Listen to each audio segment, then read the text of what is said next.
Depuis des milliards d'années, le Soleil émet continuellement des rayons UV sur la surface de la Terre et dans son atmosphère. Lorsque le dioxygène O2 est exposé à la lumière ultraviolette, il se divise en deux atomes d'oxygène O distincts.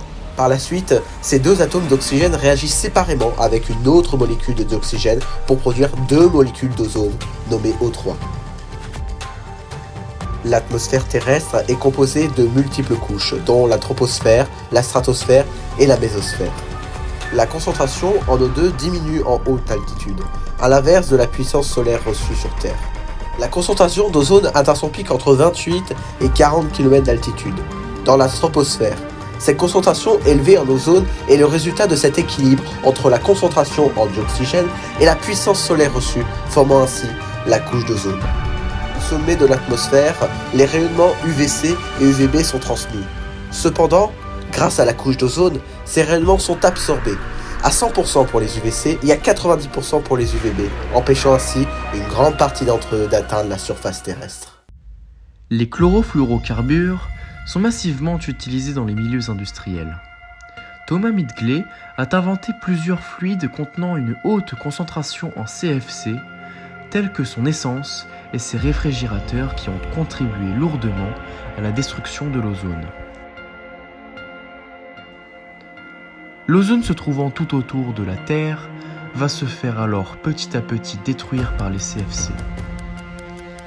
Une fois libérés dans l'atmosphère, ces derniers entrent en contact avec l'ozone, les atomes de chlore issus de la décomposition des CFC par les rayons UV en altitude, détruisant alors en moyenne 100 000 molécules d'ozone et les transformant en O2.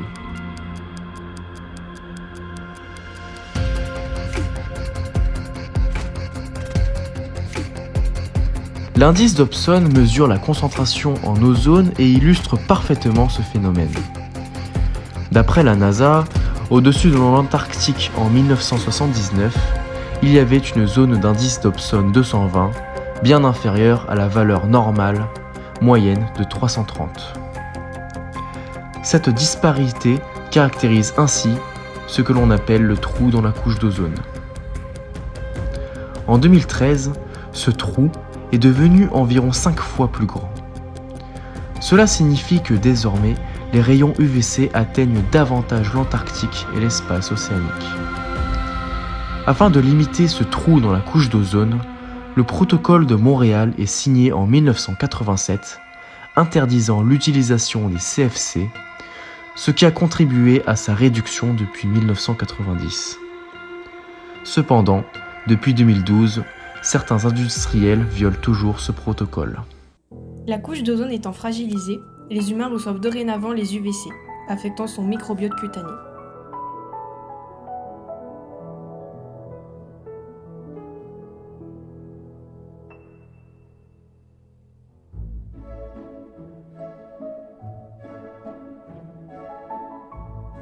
L'irradiation aux UVC provoque des mutations dans l'ADN des bactéries.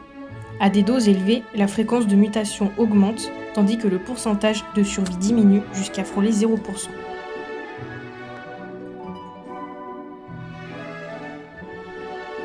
L'ADN peut absorber davantage les UVC, jusqu'à 5 fois plus que les UVB, ce qui peut provoquer des mutations de l'ADN. Ces mutations résultent en des modifications chimiques de l'ADN, plus spécifiquement de nucléotides dans différents brins d'ADN. L'ADN muté va ensuite se répliquer des dizaines de millions de fois lors des mitoses des cellules infectées, qui vont développer de manière exponentielle une tumeur cancérigène de la peau, la mélanome. La prédisposition au cancer de la peau varie en fonction de plusieurs facteurs, notamment l'exposition solaire, l'altitude, le type de peau et la géographie.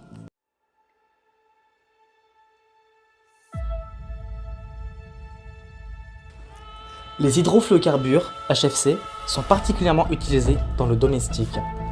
Ils sont de puissants gaz à effet de serre, GES, et leur contribution aux émissions mondiales pourrait augmenter massivement d'ici 2050, passant de 2% à 19%.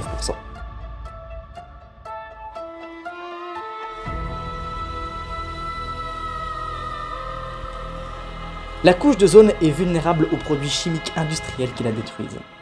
La diminution de l'ozone refroidit la stratosphère, tandis que les niveaux croissants d'ozone dans la stratosphère réchauffent cette dernière.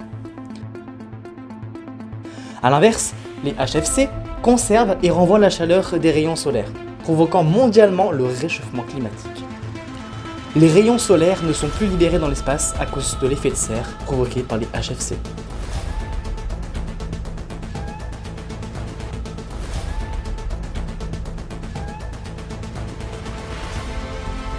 Il existe aussi de l'ozone dans la troposphère, d'origine anthropique, par la dégradation du monoxyde d'azote, NO, des composés organiques volatiles provenant de la circulation routière et de la combustion d'énergie fossile par les industries et les imprimantes laser.